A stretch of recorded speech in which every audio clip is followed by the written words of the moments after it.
Welcome to Chronicles of Lolu episode 8, live here in Lekki, Lagos. It's nice to be here, it's nice to know that you are watching. Now, special shout out to all of you that actually watched last week's video. Thank you for all the feedback, thank you for all the comments. It means so much to me. Again, remember to subscribe to the page below. Also tell your friends that Chronicles of Lolu is finally back. Now today on the show, I'm talking about something a lot more chilled than most episodes of Chronicles of Lolu has been. What am I talking about today? How do I feel being 30? Incredibly, yes, I'm 30. I don't look 30, a lot of people will say. But guess what? Before we get into the nitty-gritty of the show, we'll go for a break, and when I come back, thoughts on being 30, Chronicles of Lolu episode 8, will continue. Thank you for joining me. Welcome.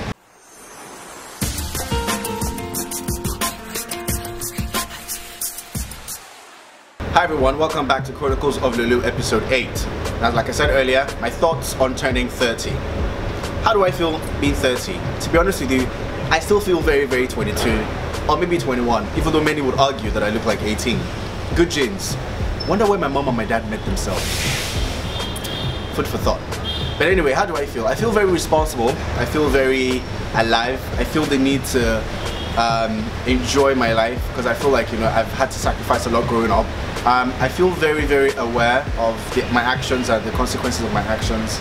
I feel very, very awake. I think that's the word. You know, a lot of people are saying, you know, the woke people, quote unquote. I don't mean it that way. I just feel like, you know, I feel very, very awake. I feel very, very gingered in the sense that I feel the need to always achieve, the need to always challenge myself, the need to always do and exceed my expectations, the need to under-promise and over-deliver, the need to, you know, just be successful the right way. That is, the right way is very, very important. Something I'm really, really passionate about, to be successful the right way. How do I feel, or how do I not feel being 30? I don't feel pressured. I don't feel pushed. I don't feel the need to suddenly achieve something because people my age, quote unquote, have achieved something. I don't feel the need to always want to, you know, be out there. I feel a lot more reserved, a lot more chilled. I don't know why, maybe it just comes with the age. I don't feel the need to hurriedly get married because people say I'm 30, I'm supposed to have a kid. Really, I don't. I don't feel underachieved. I feel like even though I'm not where I'm supposed to be or where I feel I need to be, I'm really happy for how far I've come and where I am. That said, there's a lot more to achieve going forward. Again, it is hard to wait, it messes your mind up, but guess what? Eventually it works out. I don't feel in any way, shape or form lost. I feel like I know my purpose already. I feel like I know what I'm supposed to do, and I don't feel the need to dabble into everything just because I'm trying to find myself. Like, that would mean that I've also found myself. At 30, I think I've also found myself. I found my calling, and it's just for me to push as hard as I can to make sure that I achieve as much as possible. Alright, so I've told you how I feel or how I do not feel being 30. If you're 30, let me know how you feel. If you're not 30, tell me how you want to feel by the time you're 30. Drop your comments below on the page. I'll be back.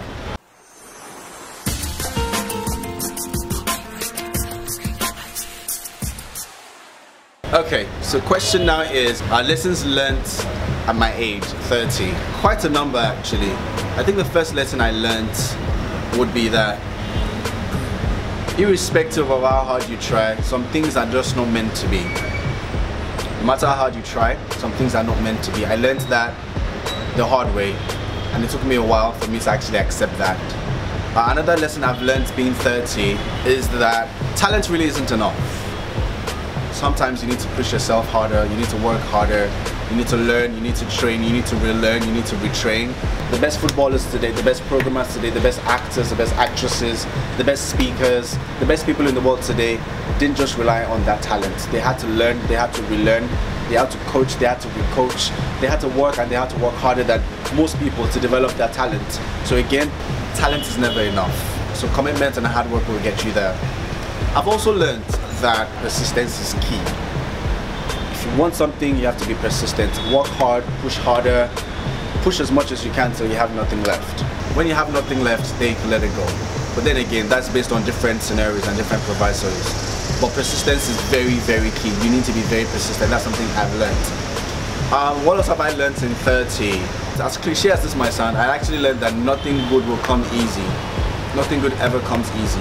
Okay, so you have to deserve it, you have to want it, and you have to go after it. That's something I've learned. Nothing good that you want will come easy. Again, another thing I learned is all the things you pretty much want all the things you crave, all the things that you imagine that you want, some of them may not necessarily be yours. That's the truth. Sad but true, it may not necessarily be yours.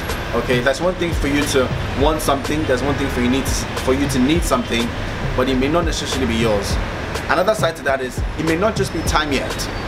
So take your time. If you want something and you haven't gotten it yet, take your time. It may not be your time yet. Eventually when it's your time, it will come, because you getting things ahead of when you're supposed to get them kind of disrupt the way your life is supposed to go. Again, remember that when you don't get certain things, it's not because you don't deserve them. It's not because it's not yours. It's probably because it's not time yet and you're not mature enough to handle the responsibility that comes with these things that you want. These are the things I've learned being 30. What have you learned being 30? What would you like to learn being 30? And I'm hoping that all of these things I've shared about being 30 inspire you, motivates you, and of course educates you. These are the things I've learned that have brought me this far, and these are the things that I hope will take me even farther in life. I'm hoping it will do that for you as well, and I'm hoping that you learned a few things. How do you feel being 30? Let me know on the page right below.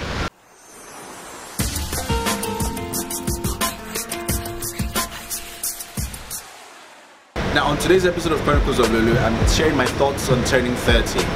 Now of course, 30 will not be 30 if there have not been memorable moments, either good or bad. There are times where I've actually felt really low, and there are times where I felt on top of the world. But first off, let me start with the bad news. Memorable moments that were not particularly great for me. I think the one that kind of stands out the most, losing my mother was very, very sad for me. It was really, really depressing. I was very young. I think that for me would be the lowest I've ever been in my life. And one way or the other, it still kind of feels like this today. It never really goes away, you just live with it, to be honest. It's something you learn to live with. So that's one memorable moment.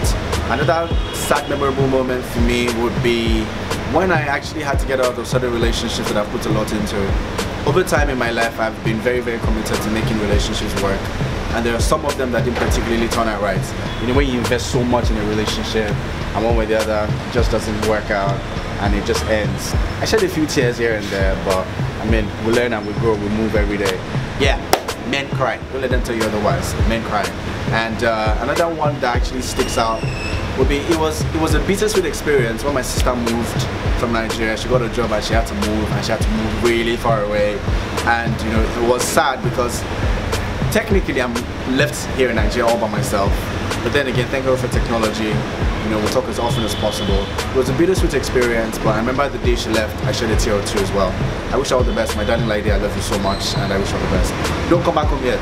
Achieve all you can achieve. Blue. You understand? Blue. That's important. Alright, so to my good memorable moments.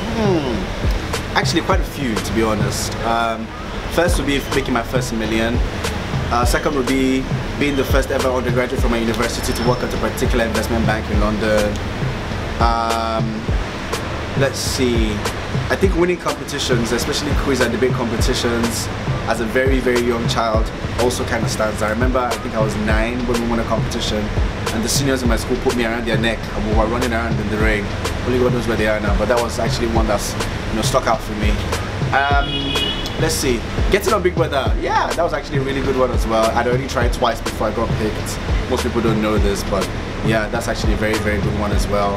I think every single time that I've been truly happy, every single time that I've actually smiled in true happiness has been memorable for me. It's not been a lot, but every single time that I've smiled in true happiness, I have actually treasured, and those are memorable moments for me as well. Memorable moments for me would be growing up as a child, as a 9, 10, 11-year-old, and writing countries with my mother alphabetically. Those are memorable moments. Learning board games. As a very, very young chap, when people were playing with sand and playing football, I was learning games, board games, and reading books. So those were memorable moments for me. I think there are a lot of them, but most of them are actually during my childhood with my mother. As I grew older, they kind of, you know, reduced a bit because I had to become really responsible very early. But then again, for all of these memorable moments, good and bad, I'm grateful. These things for me is just really important because good or bad, you find a way to treasure these things. You learn from them, you grow, it helps you move forward. Everything that happens, either good or bad, has the possibility to affect you one way or the other. Do you want it to shape you positively or negatively? That's in your hands. Make the decision today. I made mine. Make yours. See where it will lead you. I'll be back.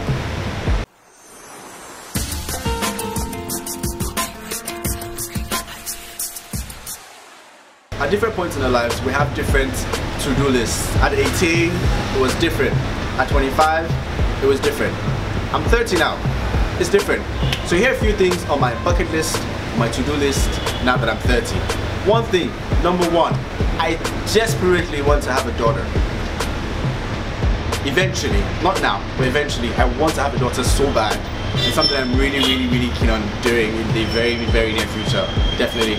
Another thing that I really want to do is travel the world. I want to go to places. Everybody has been talking about Santorini for how long? I've known about Santorini for years. Eventually, something I want to do. I want to travel. I want to go skydiving. Yes, I want to go mountain climbing eventually. I want to be a husband someday. Yes, that will happen. Let's see, what else do I want to do? What else do I want to do? I want to go to Brazil. I think that's something I also want to do.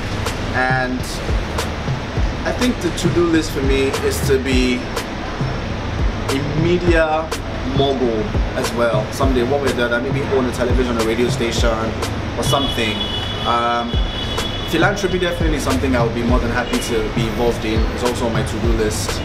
And I want to go to a Grand Prix. I missed it this year, but the Formula 1 Grand Prix will not pass me by in 2019. That definitely has to happen. And hopefully the next World Cup, I'll be able to watch it not just on my television, but in the stadium. So these are part of my to-do list items. What's yours? Do they tally with mine? Share below. And if they don't, tell me yours. I'll be more than happy to read from you guys. I'll be back with the rest of the show. Chronicles of Lolu episode 8, Thoughts on Turning 30. I'm Lolu.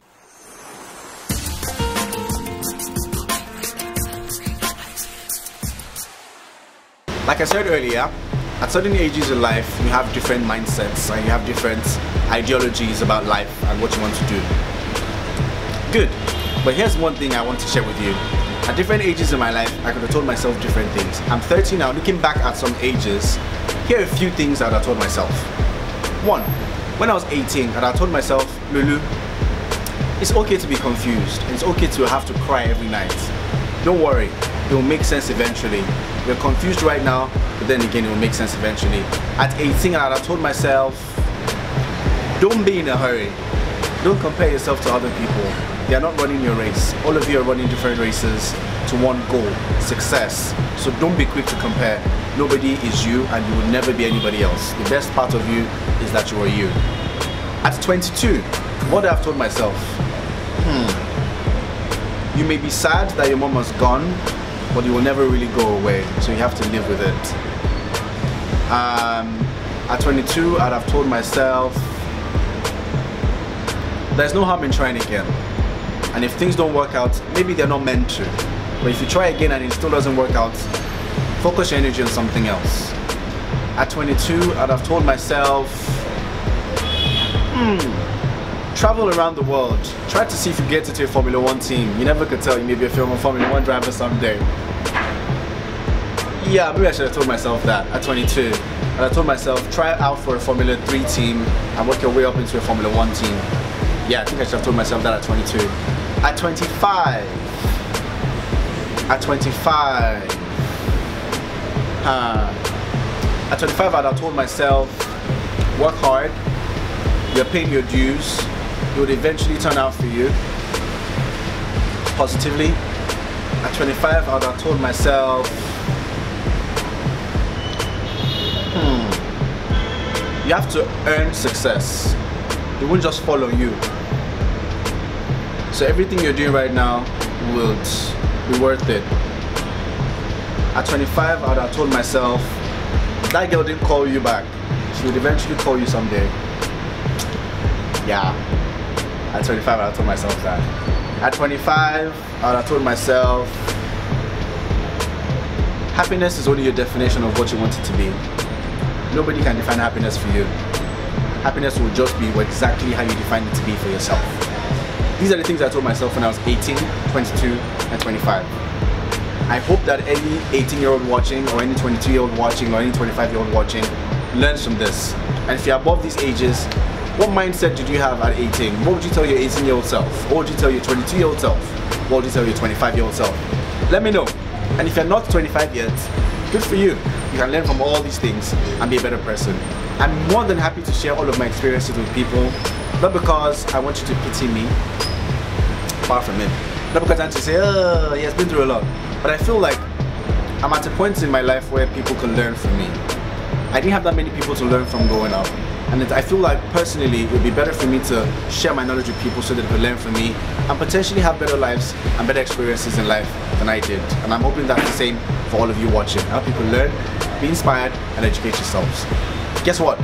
Every episode of Chronicles of Lolu is never complete without me taking your questions. So I'll go for a break. When I come back, question time off Twitter and Instagram. Stay here. It's Chronicles of Lolu.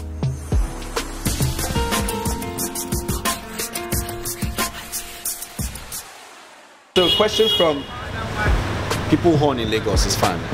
Question from Julian Sack on Twitter says, what are deal breakers for you in a relationship? Deal breakers for me would be not paying attention. Deal breakers for me would be being loud. A deal breaker for me would be her being selfish and self-centered. A deal breaker for me would be a nag. A deal breaker for me would be someone that doesn't pay attention to the little things. A deal breaker for me would be someone that feels the need to always step on people's heads to feel on top of the world. Those would be deal breakers for me. Alright, this is from, let's see. Okay, Nickel Love 008. You say, are you going back to investment banking? Right now, it's looking very unlikely. But in the future, I never could tell. But right now, it's looking very, very unlikely. As much as I enjoyed my time in investment banking, I feel that now might be time for me to focus my attention on something else. But maybe in 10, 20 years, an opportunity comes up for me to go back. I'll be more than happy to. Ms. Abisola says on Instagram, you say, what is one thing you can't do without? Let me give you the cliche answer. I can't do without God. But on a day-to-day, what I cannot do without has to be food. Really, yeah, it has to be food. I've been without my phone for a while, so it's not a phone. I think it has to be food. That's one thing I cannot do without on a day-to-day. Final question for this episode would be from Josephine Okpolo on Instagram. She says, do you have any plan to be a TV show presenter? Eventually, yes, it's something I'll be more than happy to do. The idea of the TV show has to be something I particularly can relate with. It's not just because I want to be a TV presenter, jump on anything. It has to be something I can relate with. It has to be something that I'm comfortable doing. And it has to be something that has a wide reach. Will it happen? Yes, it will happen. It's something I'll be more than keen to do. I might talk to a few people. Yes, I am in talks with a few people. But nothing positive has happened yet. But when it does, I'll be more than happy to share with you. Guess what? And that's it for me on Chronicles of Lolu, episode 8 today. Thank you to all of you that have tuned in. Remember, you could actually watch these videos on YouTube again. Subscribe to the channel, leave your comments, follow me on social media, Instagram and Twitter. It is at official Omololu. When I come back next week, it'll be time for something else, and I'm sure you'll be more than happy to watch it then. Thank you. Bye for now. And guess what? The episode on thoughts on turning 30, on thoughts on turning 30 starts right now. Bad moments. Losing my mother was very, very sad for me. It was really, really depressing. I was very young. I was 21 when it happened. But then again, these things happen. I had to take the fly away. Yes, behind the scenes, flies happen. Okay, rolling. Don't take that fly out. The fly out has to be in that behind the scene, where I do like this. Yeah. Like this. Unnasally. The fly want to enter my eye. God forbid. Okay, bye for now. Chronicles of Lolu is out, episode 8. Oh yeah, it's me. Someone's phone just rang. I'm out of here. Goodbye.